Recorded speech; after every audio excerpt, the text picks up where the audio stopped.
माँ स्कंदमाता की पौराणिक कथा। नवरात्रि के 5वें दिन माँ दुर्गा के स्कंदमाता स्वरूप की पूजा की जाती है। माँ स्कंदमाता को भगवान कार्तिकेय की माता होने के कारण यह नाम प्राप्त हुआ। वे कमल पुष्प पर विराजमान रहती हैं, इसलिए इन्हें पद्मासना भी कहा जाता है। इनकी 4 भुजाएं होती हैं, एक हाथ में भगवान स्कंद, दूसरे में कमल पुष्प और 2 हाथों में वरद एवं अभय मुद्रा होती है। माँ स्कंद माता की कृपा से भक्त को मोक्ष की प्राप्ति होती है और उसके सभी कष्ट समाप्त हो जाते हैं।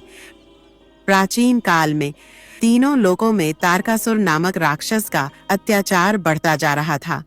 उसने कठोर तपस्या करके भगवान ब्रह्मा से वरदान प्राप्त किया था कि केवल भगवान शिव के पुत्र के हाथों ही उसकी मृत्यु हो सकती है। चूंकि भगवान शिव समाधि में लीन थे और गृहस्थ जीवन से दूर थे, तारकासुर ने सोचा कि वह अमर हो गया है। इस अहंकार में उसने स्वर्गलोक पर आक्रमण किया और देवताओं को पराजित कर दिया।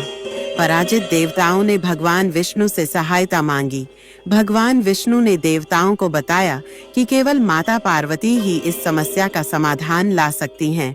अगर वे भगवान शिव से विवाह कर लें तो उनके पुत्र के रूप में भगवान स्कंद जन्म लेंगे, जो तारकासुर का वध करेंगे। माँ पार्वती, जो पूर्व जन्म में सती के रूप में भगवान शिव की अर्धांगिनी थीं, ने यह निश्चय किया कि वे दोबारा भगवान शिव को प्राप्त करेंगी।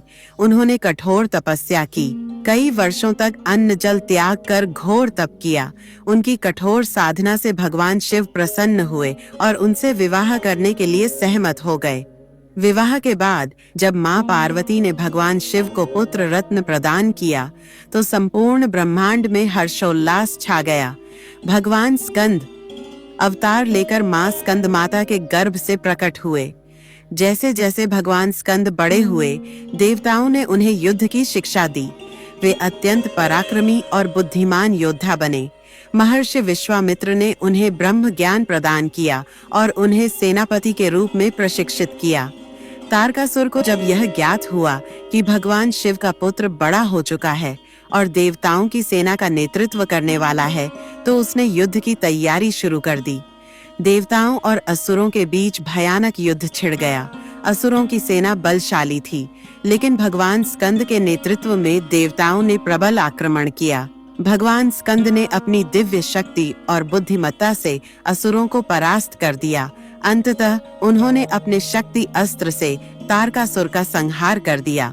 तारकासुर के वध के बाद देवताओं को उनका खोया हुआ स्वर्गलोक वापस मिल गया। सभी देवताओं और ऋषियों ने भगवान स्कंद और माँ स्कंदमाता की स्तुति की। माँ स्कंदमाता ममता और करुणा की देवी हैं। वे अपने भक्तों को संतान सुख, बुद्धि, विजय और मोक्ष प्रदान करती हैं।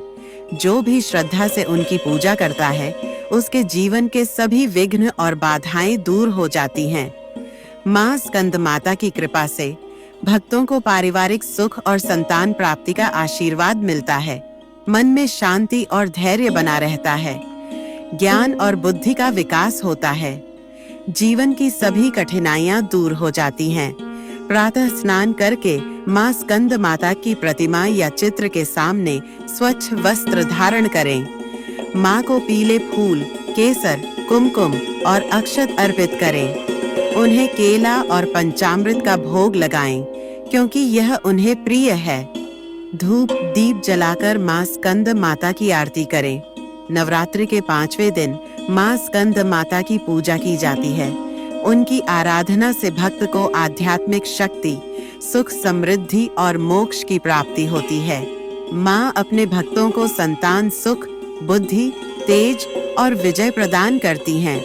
जो भी श्रद्धा से माँ स्कंद माता की पूजा करता है, उसे जीवन के सभी कष्टों से मुक्ति मिलती है।